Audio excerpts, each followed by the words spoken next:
Hey there. I'm excited to announce this to you today. This is what you've been waiting for in your spiritual quest. This is something I've wanted to do for a long time, and I'm finally ready to announce it that it's ready to go. It's the Grief to Growth Community Circle. Now, this is a sanctuary where like-minded souls are united in their journey through grief and towards personal transformation. It's more than just a place. It's a beginning. It's a commitment to growth and understanding. Here you're finding not just a community, but you're entering a circle of trust and depth. You're going to engage with interactive coursework. You'll dive into exclusive podcast episodes and partake in discussions that illuminate the path from mourning to empowerment. This is a realm where every question is honored and every individual's journey is validated. To be part of this exclusive circle, visit us at grieftogrowth.com/community or look for the chat icon at the bottom of every page on the main website. Remember that entry is a privilege because I want to ensure that every member is as dedicated and genuine as you are. You must apply to join, but the journey within is worth every step. So go ahead and join us today. Check it out, grieftogrowth.com/community, and I look forward to seeing you there. Hi there. Welcome to Grief to Growth podcast. Your host is Brian Smith, spiritual seeker, best-selling author, grief survivor, and life coach. Brian believes that the worst tragedies of life provide the greatest opportunity for growth. Brian says he was planted, not buried, and he is here to help you grow where you've been planted by the difficulties in life. In each episode, Brian and his guests will share what has helped them to survive and thrive. It is his sincere hope this episode helps you today. Hey everybody, this is Brian Smith with Grief to Growth, and I'm back with an episode today I have with me Tony Woody. I'm going to read Tony's bio and then we're going to have a conversation.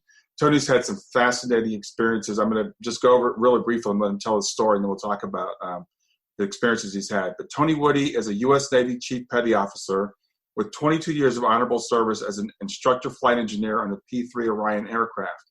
In 1982, during an emergency landing, the aircraft he was in suddenly departed the runway at just over 155 miles per hour, and the plane narrowly missed slamming into a fire truck that was sitting just 100 feet off to the side of the runway.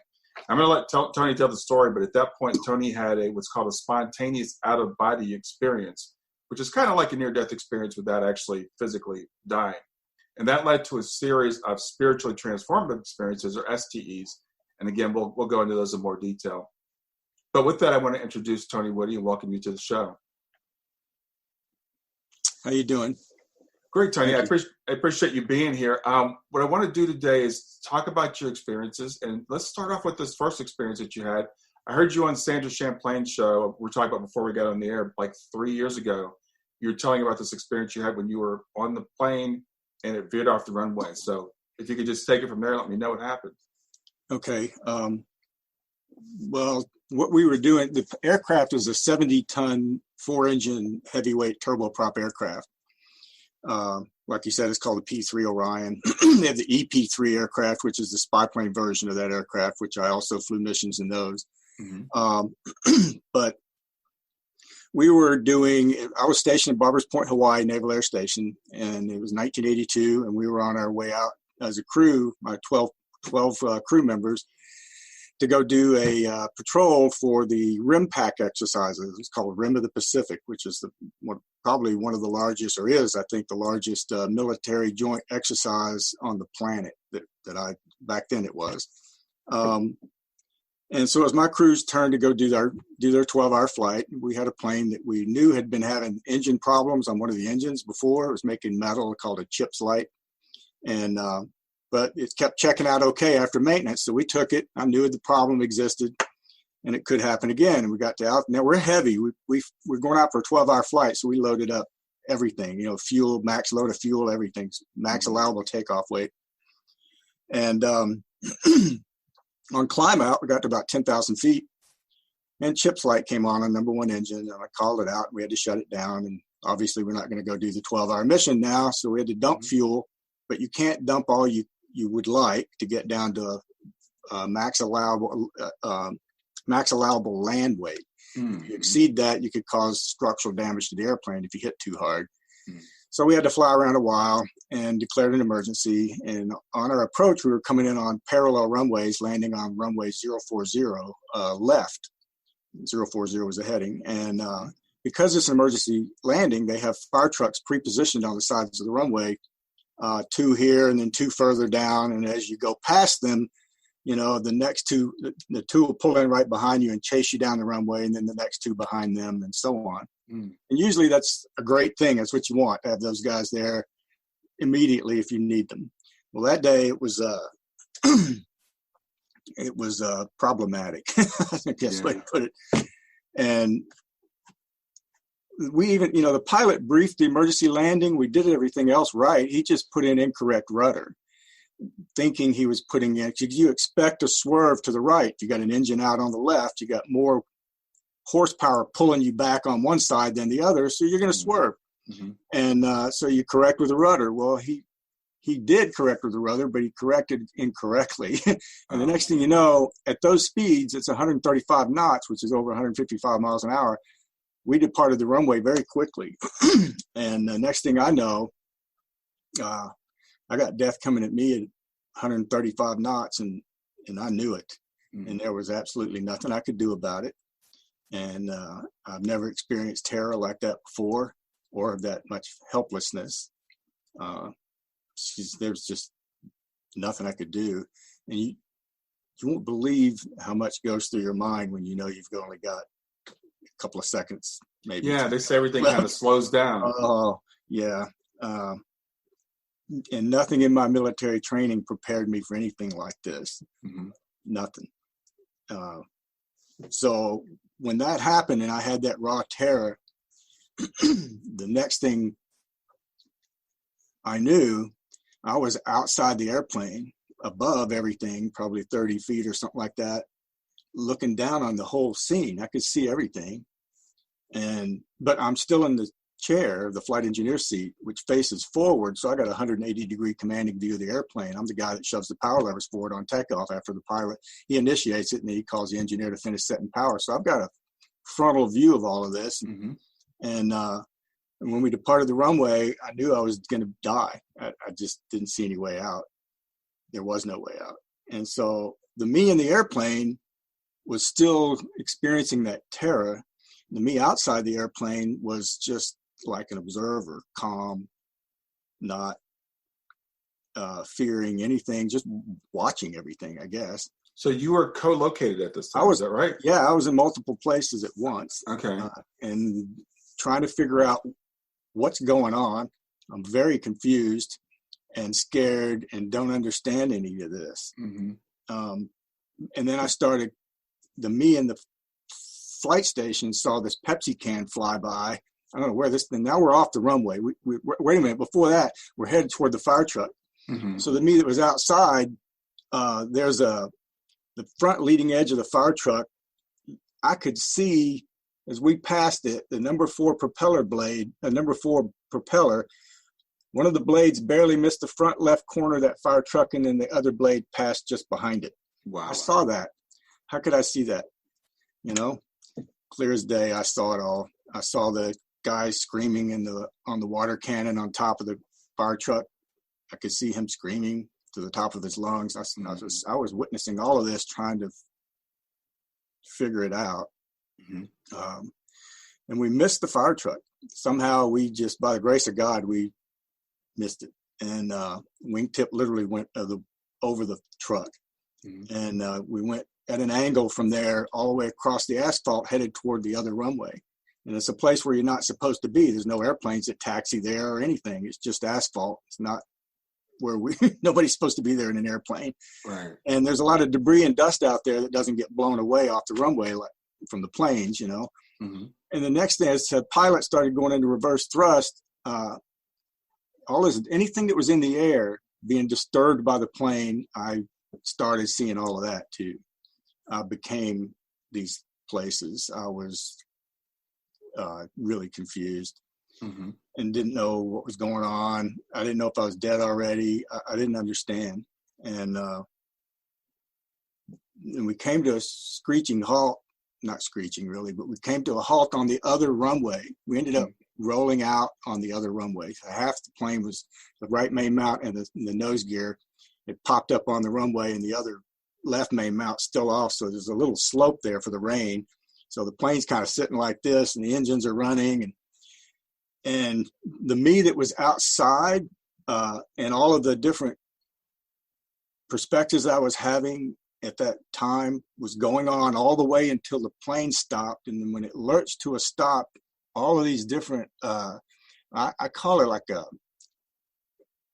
expanded consciousness or something. I don't know, fractured consciousness, whatever you want to call it. And it all pulled back into me. No noise, I made that without. Yeah. But it just did that, and I'm like in the chair now with just one perspective right after all of this, and I'm just not understanding anything. And I turn and look at the co-pilot, Mr. Duffy, and I don't remember to this day. I can't tell you if I actually said these words to him or we were just connected consciously, but it seemed like, because it was a very odd moment, and I wasn't prepared for any of that. So it seemed like I said to him, "Did you see that?" And meaning all of that stuff I just saw. Right. But he said something like, "Yeah," but I knew he didn't know what I meant, and I didn't understand. I didn't know how to explain it to him in that moment. It was too much going on. And then I heard some sound behind me. And that's the pilot still on my left side, and I'm looking to the right. So I hear this woo, woo sound, and then I turn around to see what Mr. Lovegren's doing. He was the pilot that made the erroneous landing. Great pilot, but he gooned the landing that day. Yeah. And he's in stress. He's in post-traumatic stress, I think, and he's still panicking. He's got his hands on the yoke, and they're white knuckling the yoke, and he's going, straining his face. He's going, woo, woo, and he finally goes, "What the F did I do wrong?" And his voice is shaking, and I'm like, I just didn't know what to say. And we ended up literally, then the fire trucks caught up to us, but the me that was outside could see them all chasing us, trying to catch up before I ended up back in the seat, just being me. And after we figured out there was nothing wrong with the airplane, we added power and taxied out. And got up on the other runway to finish the rollout. So I did a 3-engine emergency landing and started it on one runway and then finished it on an entirely different runway. Wow. And I really don't ever want to do that again. Yeah. But I didn't understand all of that. I just was kind of in a funk the rest of the day, a little bit of a shock. I just trying to understand. I didn't say anything to anybody that day. I didn't know what to say. So I just went home, and then the next day, the skipper took me and the pilot that made the bad landing. We went back out to go shoot touch and goes, and I didn't think anything of it. I mean, by that time I already had probably 3,000-4,000 flight hours. So I was a pretty experienced flight engineer by then. And I'd never had a problem before. So I didn't know I was going to have a problem. We went out to go flying, and the skipper's in the right seat.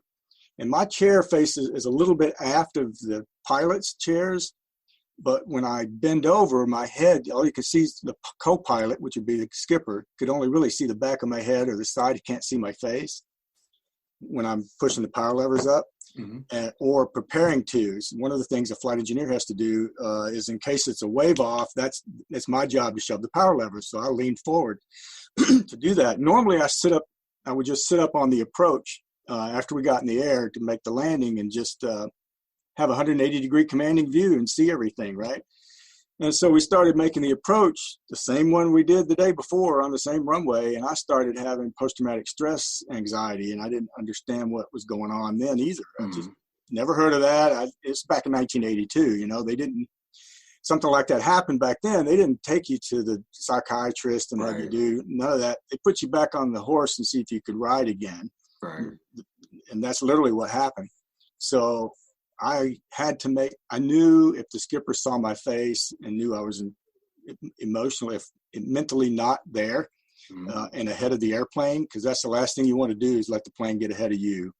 And so I had to work through those, and I leaned forward to acting like I'm prepared for a wave off on the whole approach, just because I couldn't look outside anymore. Mm-hmm. And after 2 or 3 landings, I had to talk myself through that. And then after that, I didn't have that problem anymore. So maybe that's the way to go about it. I don't do it that way. But,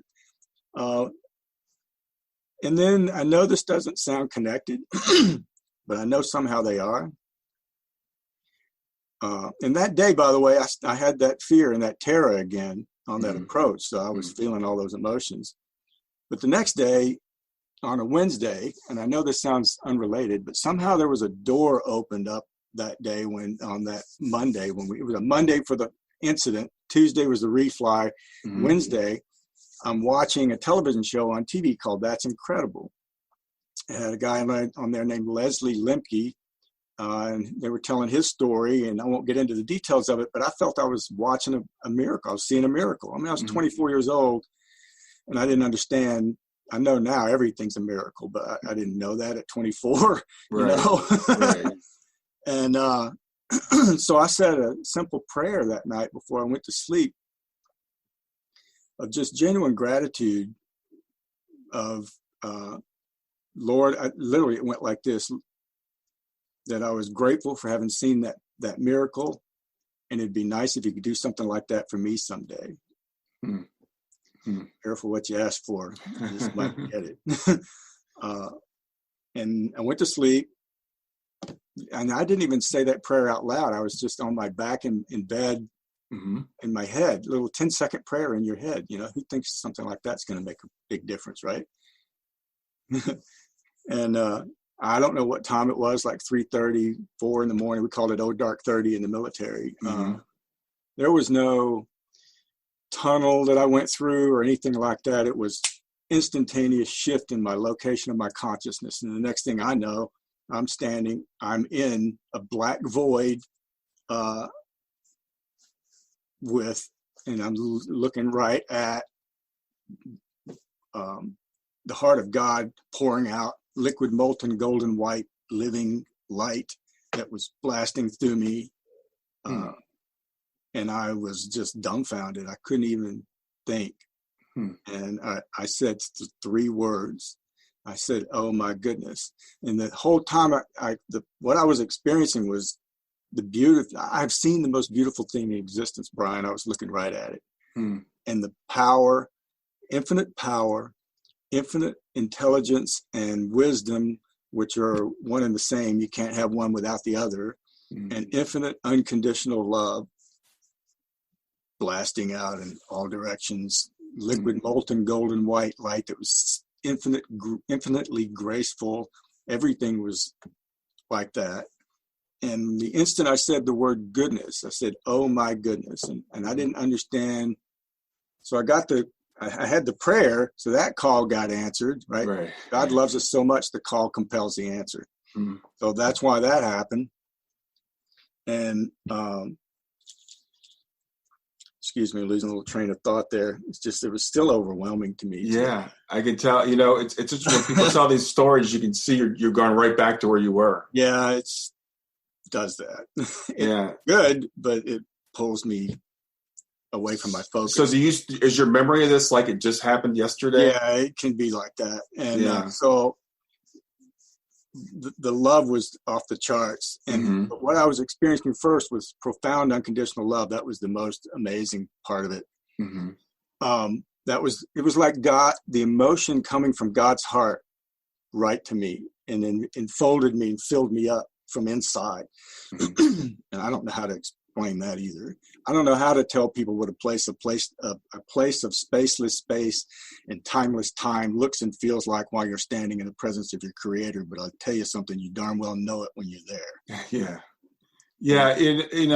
Tony, I've heard so many people talk about near-death experiences, and what you've had is very, very similar, right? We don't know if your body was still functioning at the time, but you're in a, like you said, a placeless place and this infinite thing. So I understand it's difficult to explain, but just watching your face and hearing your voice gives me a little bit of a feeling of what you must have experienced.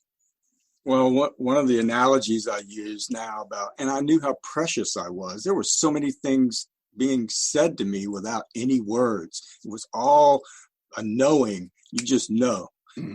I was home, and I knew it. I knew this was home. I'd never felt like that before anywhere else about home, but I was home there, and there's no doubt about that. And there was this cosmic scale party going on. It was like all of that infinite power was perfectly balanced to the finest degree. And I'll get more into that a little bit later, but the love was so overwhelming. And when I said the words, "Oh my goodness," another call to God, I said something, "Oh my goodness," right? So the next thing I know, and I didn't know this till years later when someone explained it to me, all of this goodness blasted through me. And I was told by them that that's part of the goodness that I created over whatever lifetimes I've had. And that I said, "My goodness," right? So that's what I got. And I didn't know that at the time, but I thought it was God's goodness. It felt like it to me. But we're all part of God, so maybe it's the same thing. I don't know. But I got all of it. And then came joy, bliss, peace, ecstasy, harmony, anything positive and beauty, all of that. How precious I was. These were all emotions of that. God's intent from his heart for me to know that. And when the word precious, what I tell people about the love, the best analogy I've been able to come up with yet is if you can imagine how that you're that precious because God knows you're going to be the last newborn baby at the end of the life of the entire history of the universe. And the love is like being loved, held, and cradled by every mother that ever lived in every galaxy, everywhere, every when, throughout the entire history of the entire freaking universe, all at once. And it's powerful. So, Tony, what were your thoughts about God before this happened? Were you surprised to have this experience? Well, I grew up in East Texas in the Southern Baptist religion, so I had my belief system. Just challenged it in some ways, but it also solidified more of it as I learned more about ascended master beings, and Jesus is an ascended master being, and he is the one holding the door open. And I've learned a whole lot more about that since then through, the Saint Germain Foundation, who is an ascended master. And that's when I found my answer about what happened to me. I'd been looking for over 30 years. 32 years by the time I first heard about Saint Germain. I'd never heard of him. Man, I read everything about any kind of my own religion. I studied everything I could about that. I'm an engineer, so once I get a focus, I'm going to tear it apart until I know the details. Yeah, me too. I help myself. That's the way I am. And so I did that about all my religion and others, and learned a lot of things that I didn't know that helped me bring me to greater realization. But the real answers came because that liquid molten golden white light I was telling you about is also called the sacred fire. That's a name for it. And so these books, the Saint Germain Foundation, as I started reading them, they're called the Saint Germain Series, and there's 20 books, and they're not a religion. They tell how the story of how these books came to be and why they're important to mankind and why everybody needs to learn about this.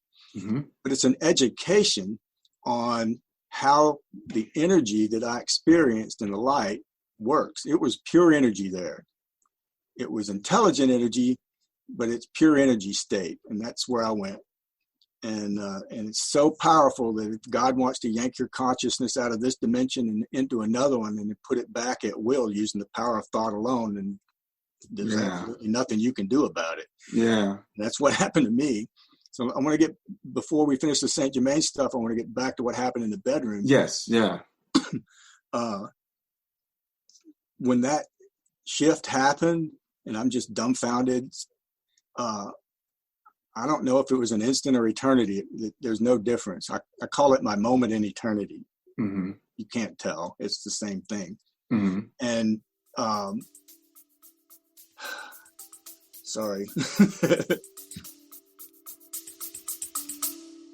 Stay with us. We'll be right back. Hey there, something I want to tell you about today. My podcast platform, Buzzsprout, has recently made it easier for me to allow you to support me financially. Go to www.grieftogrowth.com/subscribe. That's grief2growth.com/subscribe. And once you're there, you can sign up to support me financially. Now, you can do it for as little as $3 a month or, of course, as much as you'd like. If you do that, you'll get access to bonus episodes, and you'll see those in the regular feed. They'll have a lock on them. But when you become a subscriber, you'll actually get access to your own private feed, and you'll be able to listen to the regular podcast along with the bonus podcast for the subscribers. I want to thank you for listening. I want to thank you for sharing the podcast. And I want to thank those of you who support me financially. Have a great day, and on to the episode.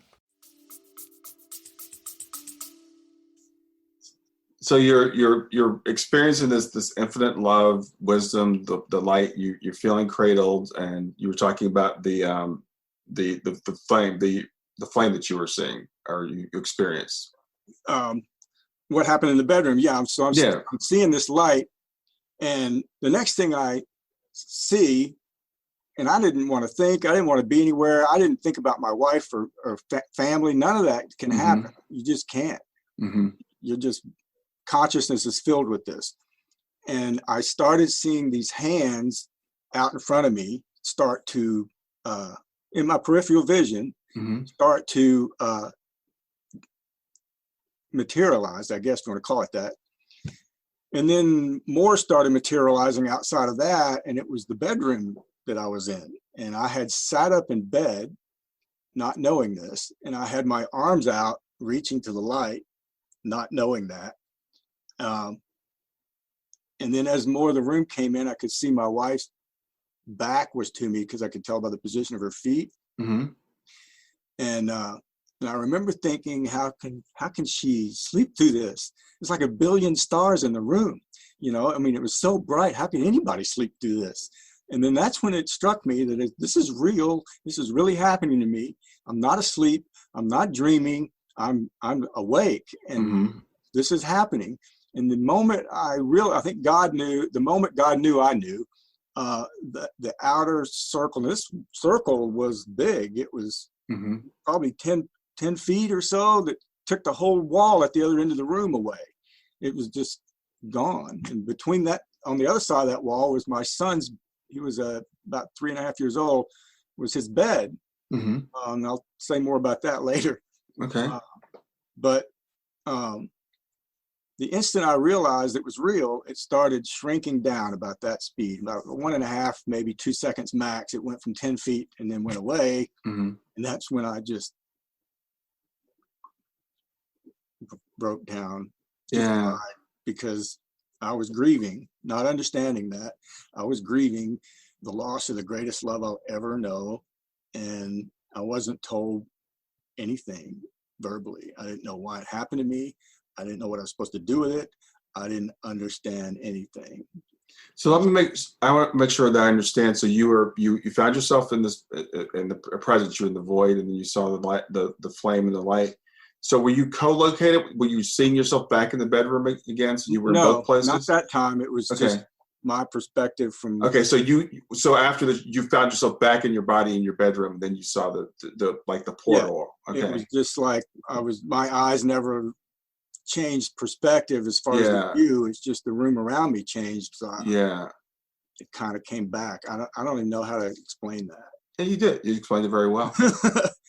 And so what happened after that? So when that happened, there was this undulating light, residual light, like left in the wall. And I just sat there, cried, praying for it to come back, begging it for it to come back in my mind. I didn't want to wake my wife up because she'd probably think I was crazy. And then as the sun came up, that faded away. And then she did wake up, and then I'm still crying, and she's like, "What's wrong with you?" I didn't even, how do you explain that, Yeah. Yeah. And then that was Wednesday. And then Sunday, I needed answers. It was eating at me a lot. And I didn't talk to anybody, her or anybody. She knew something happened, but she wasn't sure.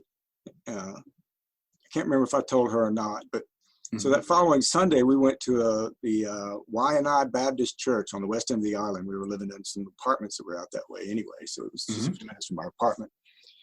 And that particular week, our pastor was out of town, and they had a guest pastor there. He was a younger guy, and kind of reminded me of Christopher Reeves when he was young. He played the first Superman, you know, but not the very first, but the movie ones, you know. Yeah. Anyway, I was able to express to him what I experienced and what happened, but I was crying. You know, it was years before I could tell a story without breaking down crying. I still get affected, but I mean, I couldn't talk about it. I just couldn't. Yeah. It was so powerful. And, but he understood me, and I knew he did. And he kind of just tilted his head and looked at me kind of oddly and turned his back on me and walked off. Left me standing there. So now it's 2 times in 4 days I've not been told anything. Yeah. And so I don't understand. And then a week later after that, went to a different church, and I thought maybe I'd get an answer there because I didn't know. I just thought the church would have the answers. Of course, yeah. And I now understand that they didn't have the answers any better than I did. Yeah. Didn't know what to say. So when that pastor turned away from me, the first one, that caused a moral injury in that moment that I wasn't prepared for, and it made me angry because I didn't understand. I deserved an answer. That's just the way I felt about it. Yeah. But I now know that was I shouldn't have done that because he didn't have an answer. So I just assumed he did. Yeah. Well, to kind of put this in perspective, I mean, this was 1982. I think the term near-death experience was coined like in the late 70s. I'm assuming you probably hadn't even heard that term. Not then. I didn't even learn about that until, I don't know, many years later when I found a book called Lessons from the Light by Kenneth Ring. Yeah. Ring. And that was the first time that's when I realized I wasn't alone. Because I went for a long time wondering if I was the only one that knew. Right.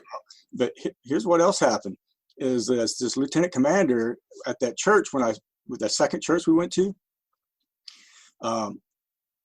there's this time when the pastor says, "Is there any concerns? Anybody want to talk?" Right. So people raise their hands or whatever. And I did too. And he called on me, and I'm trying to get up, and my wife is grabbing. She knows what I'm going to say. She's grabbing my right arm, and she's hard, and she's trying to pull me back down. And I jerked away from her. I said, "Let go of me." The whole church saw this. It was like 500 people. It was a big church. And then I said what happened, and then I got this answer from the pastor, and that's when I realized it was a pat answer, I guess, if you want to call it that. I don't know what to call it, but I knew it wasn't what I was looking for. So I just sat back down, and then later, as we're leaving the church, we're out in the parking lot, and this lieutenant commander came up to me who knew me and knew of me. He was in a different squadron, but he knew I was air crew and flew because he'd seen me out on the ramp before, flight ramp, and he came up to me and said, "I probably wouldn't be a good idea for me to keep talking about this kind of stuff because if I did, I'd probably lose my security clearance and they wouldn't let me fly anymore." And that was it. I love flying. Nobody was going to take that job away from me. I didn't care what. And I clammed up. I didn't talk about it for a really long time, which is a mistake because that won't remain bottled up. I don't care who you are or how strong you think you are. Yeah. And I've had some of the most elite training in the military, okay? Deep water survival training where you're upside down with 15 other guys in a helicopter trainer dunker that dumps everybody in the water and flips upside down while you're wearing a blindfold and you all have to get out the same hole. Okay, that's the kind of training I've done. POW training called survival, evasion, resistance, and escape, SEER school training. That kind of stuff. So I'm a very strong-minded individual, but not that strong. Yeah. Stay with us. We'll be right back. Hi there. I'm really excited to tell you about my latest ebook. It's 4 lessons that you can learn from the near-death experience without going through all the trouble of dying to learn them. I've been studying NDEs for several years now. I am completely convinced that not only are they 100% real, but that there's some very universal wisdom that we can get from the near-death experience. And I've distilled that down in this book into 4 short lessons. And I've also given you all the reasons why I believe that NDEs are absolutely real. So go to www.grieftogrowth.com/NDE lessons to pick it up for free. www.growth.com/NDE lessons. I hope you enjoy it. Well, I can only imagine how alone you must have felt. I mean, because you're like this. Has anybody ever experienced this before? And you have these 2 experiences in basically 2 or 3 days. And it was about 10 years later before I realized I wasn't alone when I read that book. Right. In 82, you didn't have the internet. You know, I didn't go to libraries. I was a 24-year-old flight engineer doing my job and busy doing that kind of stuff, you know, and being family and all of that. I wasn't really a reader for fun back then, although I did read some, but it wasn't about that topic. I didn't even know the books out there existed for that until a decade later when I found Ring's book. Right. So it was kind of the way it went, just the way it went. But that clamming up causes problems, and that ended up costing me a marriage and everything because I wasn't adapting well. Yeah. Needed answers, and I didn't know what to do.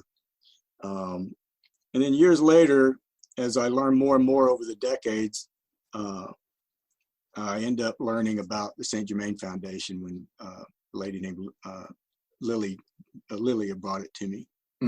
And I was talking about in these books, it's just the way the words spoke to me because of the things they said, talking about how it's an education on how we get the energy from God. You've heard of people that have had near-death experiences. I had what's called a near-death-like experience. Right. I didn't have any injuries. I didn't, any of that. But that you don't have to have that. Yeah, you know, I had a friend years ago that had he had 2 spontaneous out-of-body experiences with no even death thing. But we do hear near-death experiences that sounds common to yours is a lot of times people will leave their body before the actual injury happens. Right. So it's like you anticipated I'm going to die, and you just popped out. I think that's kind of what happened to me in the airplane when I thought I was about to slam into the fire truck. But for some reason, I kept more than one perspective going on. That I don't know. That was God's doing. I was just there for the ride. Yeah. So where was I? So you're talking about you're feeling alone and you're having trouble processing this, which is a very common thing. Also, people think. So over time, you know, I grew in my spiritual growth and started learning more, reading more. My focus became more about trying to learn. I'm an engineer, so I needed to learn how does God do all this? How can I physically be here? So I wanted to go figure that out, which was cool. And I learned all about subatomic particles and Planck time, Max Planck. I don't know if you ever heard of him or not. Oh yeah, absolutely. Yeah. Okay, so I learned all that stuff from you know, the Big Bang, what we think is the truth. I think I saw the Big Bang actually, but all the way to, and nobody can tell you, mankind can tell you how subatomic particles pop in and out of existence from nothing, assemble themselves into atoms, assemble themselves into molecules, assemble themselves into cells that make your body, and then assemble a body that you can exist within, and then everything else around you. So how does that work? You know, I learned a lot, but it didn't really give me the answers I was looking for. Gave me a good foundation. It was kind of, in a way, a waste of time, but I needed to do that. It was what I needed to do. And just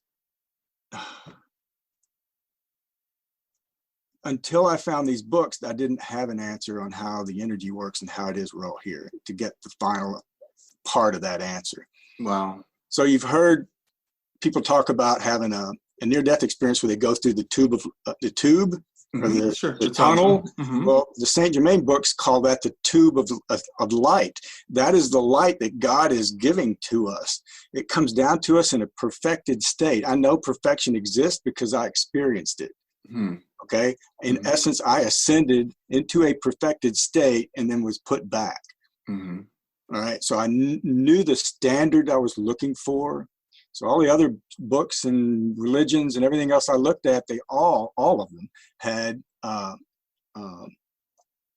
spiritual principles that applied to what I experienced on the other side, but they also all had man-made agendas that I knew didn't apply, because what happened in the light was, it was all, nothing negative is allowed to be expressed there at all in the presence of the Creator. Nobody is going to interfere with God's perfect meditation room. And so you don't get to go in there and join God with any kind of negative, any expression. I don't know how else to put it, which is the intent of your heart, which is also an expression. So when we vent anger or we vent stuff like that, none of that's allowed. So that's part of why we're here, because if we want to be with our Creator forever and stay in that ascended master state and work with, co-create with God for the purposes of glorifying God and helping God assist in completing the plan of perfection, which is what's going on. I didn't know all of that either until I started learning about Saint Germain and reading in these books and learning about it. And it all made sense because of what I experienced there. But all the other religions I looked at had a man-made agenda in them, and I knew that wasn't the whole truth. Okay. And if it wasn't all truth from what I experienced, I really wasn't. I moved on from it. Okay. And if it had an ism behind it, Zoroastrianism, Buddhism, Judaism, Christianity, I looked at all of them in depth. But I still know Jesus was important, and I needed the Saint Germain Foundation's finished that for me too, the books, because he is the one that's holding the door open. He's the one showing us why love is important and and how to get out of this world that we're living in, so we don't have to keep coming back here doing this over and over and over again. And the sinister force is real, and what that is like I said, when God sends us our light for us to use for our existence, that we're using, that's borrowed, it's a gift, okay? It comes to us in a perfect state, and then we requalify that energy with our imperfect thoughts that mankind has, because we've turned our attention away from God and think we know everything, I guess, I don't know. But whatever happens or whyever it happened, when we requalify that energy, we are co-creators. So we're assisting in the co-creation of our reality. So people, I learned from all this that every difficulty that I'm going through, I created of my own self and or mankind collectively. So there is a collective psychic energy force around Earth that we all walk, swim, and breathe in, think in all the time, that we all co-created. And now you know why there's so much chaos in the world. That's not what God intended at all. And I think a lot of people have that question. If there's this perfect God, then why is there so much pain in the world? And I think you just answered that. To ourselves. Yes, sir. And the only way out of this is to keep our attention on God and follow these principles. And I started doing these decrees and things like that. There's a bunch of books. It's like, grab one of them over here. Hang on. Sure.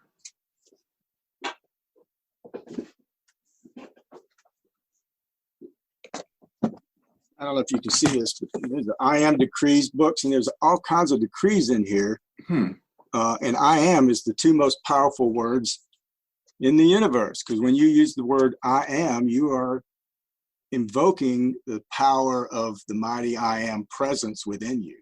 Interesting. Okay? Yeah. So, and there's a ton of these books, and they're thick, And so, I was concerned at first, wondering about, because Jesus is very important to me. And I had the idea, well, is Saint Germain taking his job? Is that how? I didn't like that idea. That's not what's going on. As I read more and learned more, ascended masters always work in perfect harmony together. There is no competition. None of that's man-made stuff. Again, it's not what God believes. But of those books, they all got dictated to mankind back in the 30s, I think it was, with Mr. and Mrs. Ballard. And one of those books is book 17,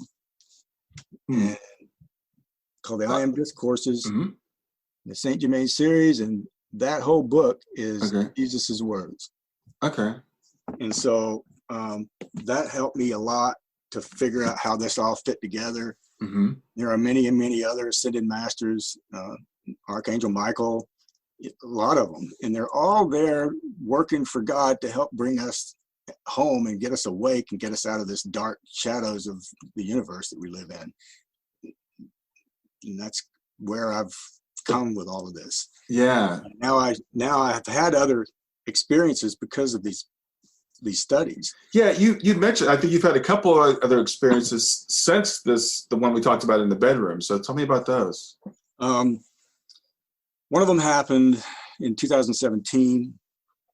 I have injuries from the military, so I get massages. And there's a lady I'd been seeing for a couple of years, and we'd become friends. And this was in the fall of 2017. Mm-hmm. Now on May 4th of that year, I'd been in a car accident and got really hurt. I didn't get anything broken, but I got hit sitting in a red light. So at 45 miles an hour. Mm. So that's a lot of force. Excuse me. Mm-hmm. And so anyway, she had been working on me for a while, and I was fighting with Veterans Administration over stuff, and it was difficult. There was a lot of things that happened that shouldn't have happened that they did to me. I now understand it all, but they cut care from me, and I needed her. She was really helping me. Mm-hmm. And I was learning from these books at the same time. So the energy I was pulling in was helping me heal. Yeah. And I started I got really excited because I had found for the first time, remember I told you I've been reading for decades trying to find answers? Right. Nowhere had I ever read these words in one sentence, much less the same book.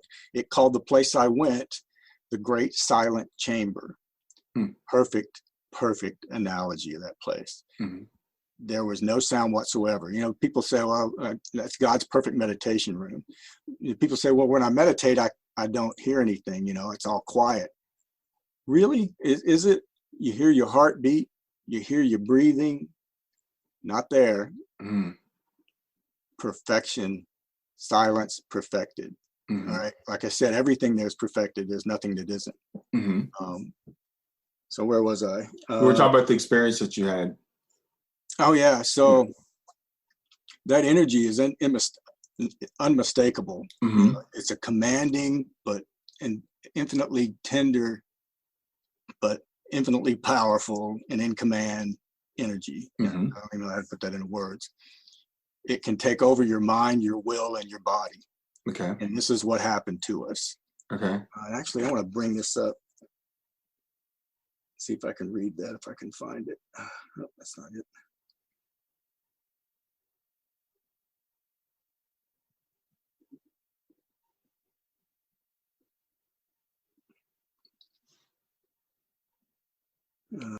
I'm going to tell you the story, then I'm going to read this page that I sent to her after it happened to us. Okay, great. And then I'll read you what she said.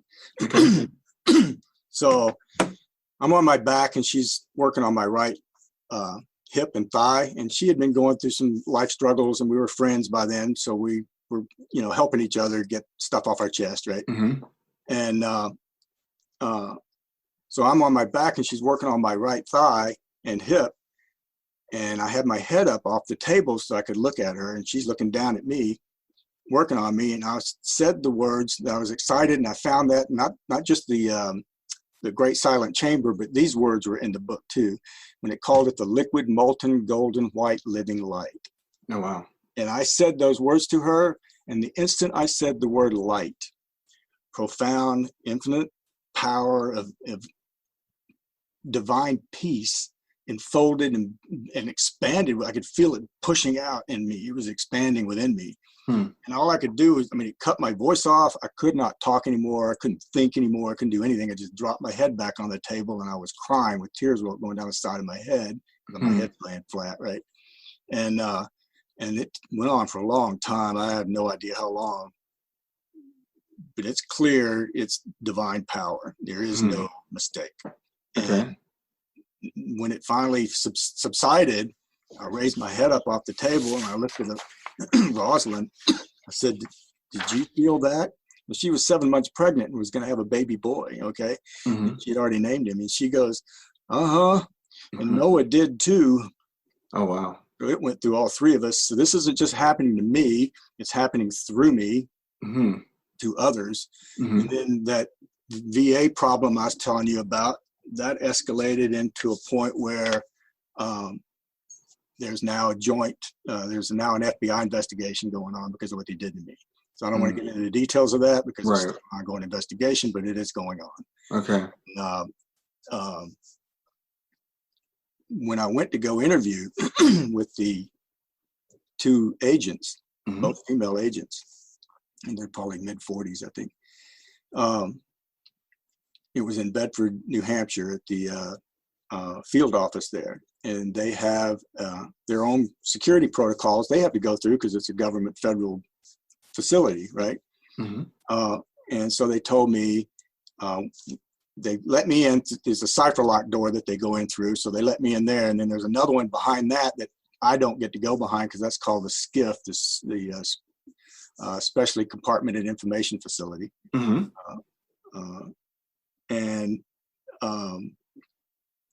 there was another little room around the corner for interviewing, but in the room too was a metal detector. And so before I went there, I told them that I wanted to wear my flight suit there in my uniform because I wanted them to know who I am. And I had other reasons I won't get into with you, but they were fine with that. Well, when you're wearing a flight suit, there's zippers everywhere, right? I got all kinds of metal in my sleeves and arms, but dog tags, steel-toed flight boots with all the metal eyelets on it. I got metal everywhere. Right. And so they told me I've got to go through the protocol and walk through the metal detector. And I'm like, well, I said, it's going to light up like a Christmas tree. I literally said those words to them. They said, well, you still got to do it. So they're off to one side of the room and I turn around and walk over and around and I walk through the metal detector. And it doesn't do anything. And I turn around and look at it, maybe thinking it's a delayed action or something. So I look at it and then I turn back and look at them and they're both staring at me with their jaws hanging open. And I kind of did that, you know? Wow. And then they look at each other, but I had said a prayer before I went there. And I said, Lord, I need you to give me a sign that I know that I can bring up my spiritual reasons and when the time's right in this interview. And what happened. And wow. Okay. And so I told them about being in the light. They know everything. All right. So God picked me for this mission. Right. I'm not going to fail this mission. I can tell you're determined. Yeah. Yeah. I will not fail this mission. This is protecting other people's lives and getting rid of criminals that are harming not just people. This is what Jesus meant when he on the cross, when he said, forgive them, Lord, they know not what they do. I know my consciousness is connected to everything and everyone's consciousness. So if I don't go do the right thing to try and stop these people from hurting others, then I will own that and I will experience the other people's pain when I have a life review that I could have stopped. So that's why I'm relentless because it's also harming God's heart. Everything we do, God knows instantly and feels instantly, all of it. And so so when I walked through that thing and they looked at each other and they look at me with their jaws drawn open and then they both of them, it was funny. They both turned their heads at the same time to look at each other because I'm looking at them from about 10 feet away. And then one says to the other, is it on? Meaning, I guess is the plugged in, you know? And she goes, the other one says, I think it is. And then all of a sudden she kind of does that and makes a pivot and walks past me and she's just wearing her normal clothing, right? Just pantsuit, hardly any metal on. I must have 20 to 30 times more metal on me than she did. Yeah. Goes around, walks through and it goes off. And I'm just like, wow. I said, you want me to go through it again? And she just looks at me and she goes, no, just like that. Yeah. And I'm like, okay, in my mind and in my heart, I'm going, I know what that's about. Yeah. But, so that happened too. These things are still happening. And when I do my decrees, I can feel the energy flowing through me. And the idea that I have figured out is when I was in the light, I was not functional there. I was overwhelmed with it all. I just dumbfounded to a point of being stupefied into just going, you know, not like a drug person, but I don't know how to put those into words, but it's so powerful. There's no cognitive ability just taking it in. Yeah. It unfolds your mind too. Like I Mm-hmm. said, your will, body, and mind, all of that is one with it. Yeah. So to learn how to, I think this is a training ground, and these books are the course manual. I call Mm-hmm. them my flight manual now. Yeah. Yeah. They're instructions, just like my flight manual for flying in the airplane was instructions on how to do this to stay alive and continue. Mm-hmm. Mm-hmm. This is how to become an ascended master, so that we don't have to keep coming back here doing this chaos over and over again. And that psychic force of sinister force that was created by mankind that we're all in, it takes a lot of work to punch our way out of that. Mm-hmm. But the light's always coming to us, but it will not interfere it will not upset our free will. Mm-hmm. We are given free will. So until we ask and start making that connection, it'll never change. Yeah. So Tony, clearly you're on a mission now. You're on a mission to bring that light. I'm sorry? Two missions. One of them is to achieve my own ascension, the original divine way, so I don't have to go through that thing we call death anymore, and I can stay in a conscious living state with my creator constantly at all times, doing things on a cosmic scale. That's what I'm supposed to be doing. That's not here. Mm-hmm. And the other one is to protect life. There's a law on the other side that I instantly knew. It's called the law of life. Mm-hmm. And it's automatic. It repels anything that's not of itself, which is love and life, and they're the same thing. And so that's part of what we're trying to all do. And these books explain how to do that. Mm-hmm. Describe literally how to do it, what to do, what to say. And as I thought when I first started doing them, I'm like, this is, I felt silly. I'm an engineer and I'm reading out these decrees aloud. So are these like what we call these affirmations or mantras? Would that be appropriate? Or different reasons for them? You've got decrees, which I'm doing a lot right now, which are for America. Okay. All right. There's a couple of books on that. And these are just these are antiques. The other books are more comprehensive now. But then you've got the cosmic light decrees that I experienced. Okay. What we are basically, I saw something called the Great Central Sun. Mm-hmm. That's another name for it. So there's books, it's called the I Am Sun Decrees. You've got the Violet Consuming Flame Decrees. That explains a lot on how that energy can purify us. Wow, It's a process on how to do that. So as I've been learning these things, more and more is happening. I got I Am Light Decrees. I Am Ascension Decrees. Each one of these have a different purpose. And what's the source of these books? Where did they come from? The Saint Germain Press. Okay. SaintGermainPress.org. And Germain is spelled Germain. There's no E on the end of it. Oh, okay. All right. So and Saint were these channeled or yeah, I'm not sure channel's the right word. If you go to Saint Germain Foundation, you can .org. You have SaintGermainPress.org and SaintGermainFoundation.org. Press is where you get the sanctioned books that they approve of, and then the other one is more information about the foundation itself. Okay. Yeah. And right now, the first 3 books that are there that explain how these books came about, the Magic Presence, and I'm drawing a blank on the other 2 names right now. Mm-hmm.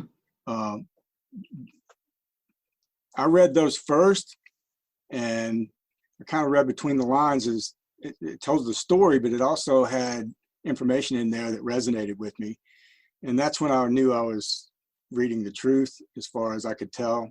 And so I started studying the books, just doing it. And so I was feeling silly about it, when I was doing the decrees, right?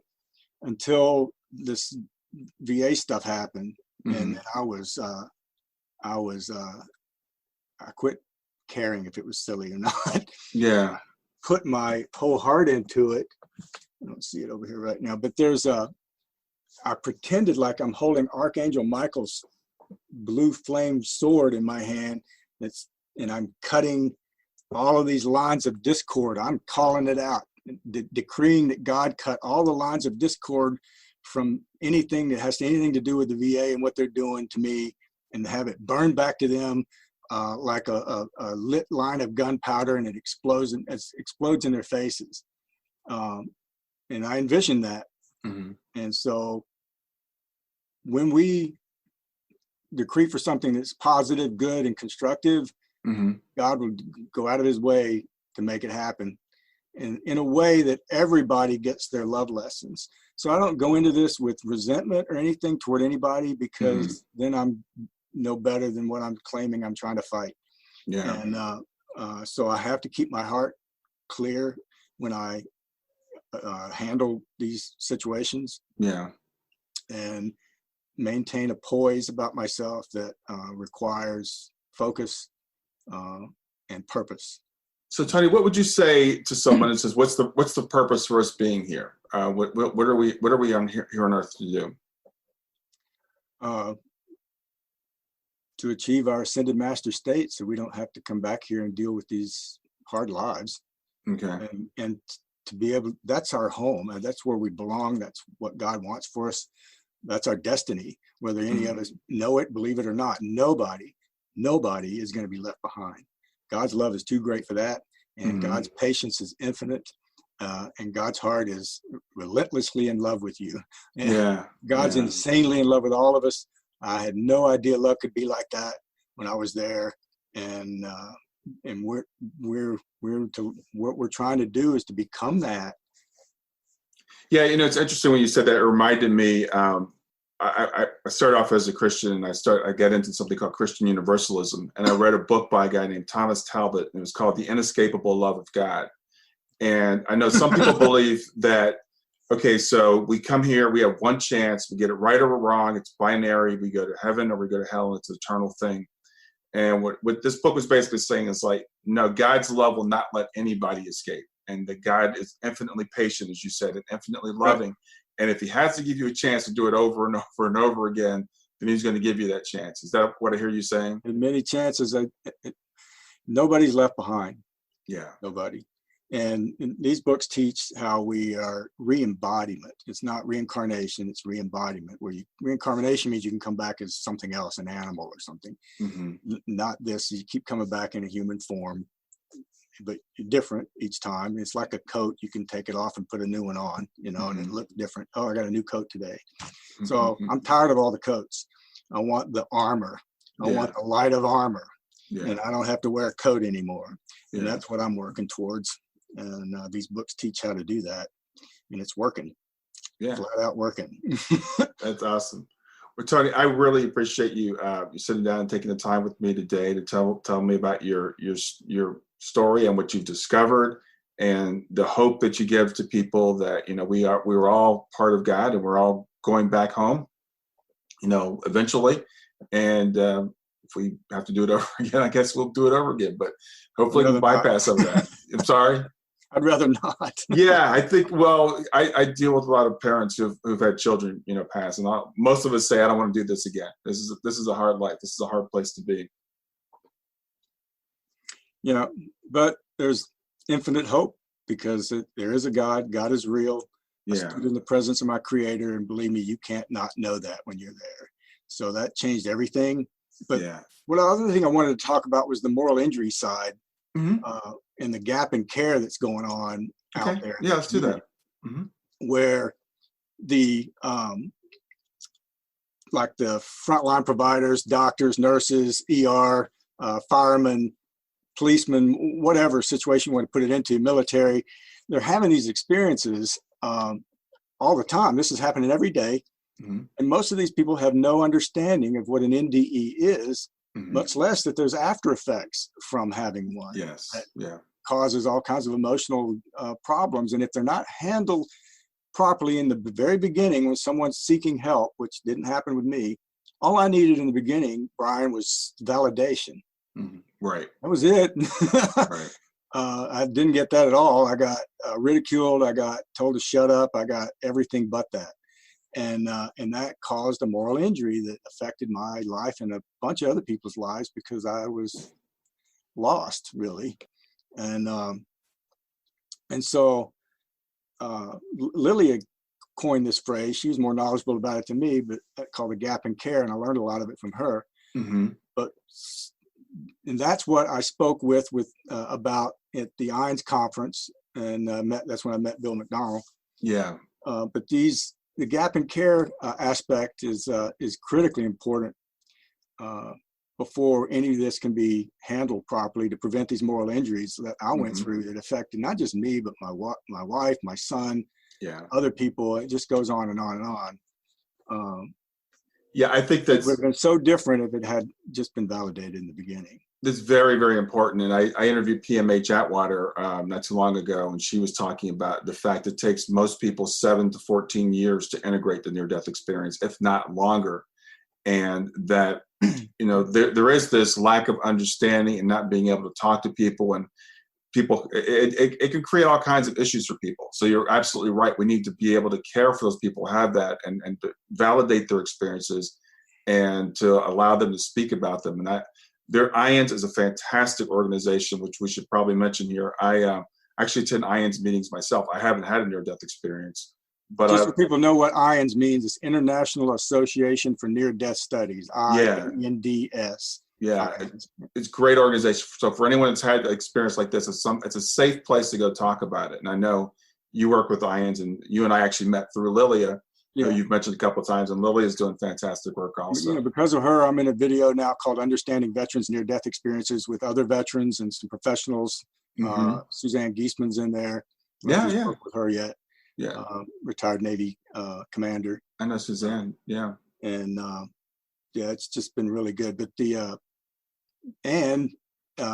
because of Lilia, last fall, I was asked by the National Institute of Bioethics, who's doing a summary write-up or something. I can't remember exactly what they called it, for the Johns Hopkins University Press at the Johns Hopkins University Hospital, that idea. So it's about near-death experiences, and they selected 24 people's stories to be put up about the gap in care issue and here's what's going on out there. Yeah. And so my story was one of them.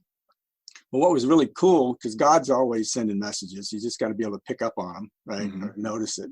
And a lot of times for me, it's a synchronicity thing, or the timing or something like that. So we had to submit a 300-word summary, which is really hard to do, to tell a story like mine in 300 words. And I don't know how many people sent stories. I heard it was a lot, but if you got picked out of that 300-word group of people that sent in, then they had 24 people that were the finalists that were writing a 2,000-word summary. So when I wrote the first one, when I type, I've got Microsoft Word. I don't even look at the word counter. I just do it until I feel like it's done, and then I look. And it was 300 words right on the. I'm like, cool. That was, Yeah. I'm like, that's great. So I didn't have to type anything else. Then later I got selected for the second part, and I did the 2,000-word summary, and it happened again. Wow. So that's not an accident. Yeah. I'm looking forward to seeing that when it comes out. I know it was supposed to come out either this month or last month or this month. So I don't know if this coronavirus problem is going to slow that down or not. But that was the time span. So whenever it happens, I'll make sure Lilia gets you information to you. Yeah, well, I'm sure Lily will let me know. Tony, I really appreciate getting the chance to meet with you and to, like I said, understand your story. The work you're doing is obviously so important. You're on a mission, and you're not going to fail, I can tell. I'm just a messenger, man. I'm just a messenger. All right, well, I'm going to let you go. Appreciate it. Have a good rest of your day. Been a pleasure talking with you. Have a good day. Bye. Well, I hope you enjoyed the episode. I want to make it really easy for you to reach me. So just send me a text to 31996 and simply text the word growth, GROWTH. In fact, you can right now just say, "Hey Siri," send a message to 31996, and when Siri asks you what you want to send, just say growth. You can do the same thing with OK Google. Thanks a lot. Have a wonderful day. Thanks for listening to Grief to Growth. Brian hopes that you find this episode helpful and will come back for future episodes. Brian's best-selling book, Grief to Growth, Planted Not Buried is a great resource for anyone who is coping with grief or knows someone who is. If you enjoy the podcast and would like to support it, there are 3 things you can do to help. The first is to share the podcast with someone that you think it will help. The second is to go to iTunes, rate, and review the episode. The third way you can support the podcast is by becoming a patron. Head over to www.patreon.com/grief2growth. That's patreon.com/grief, the number 2, growth, and sign up to make a small monthly donation. Patrons get access to exclusive bonus content and knowledge that you are helping to spread the message of grief to growth. For more about Brian and Grief to Growth, visit www.grief2growth.com. Hi there. I hope you enjoyed this latest episode of the podcast, and I'd love to hear your thoughts. What questions came up for you? What did you like about it? What didn't you like about it? I invite you to visit us at grieftogrowth.circle.so. That's growth2growth.circle.so to continue the conversation with me and with other listeners. It's a space to sound off, to share reactions, and to go deeper into the topics from the show. I look forward to chatting more, and I hope to see you there.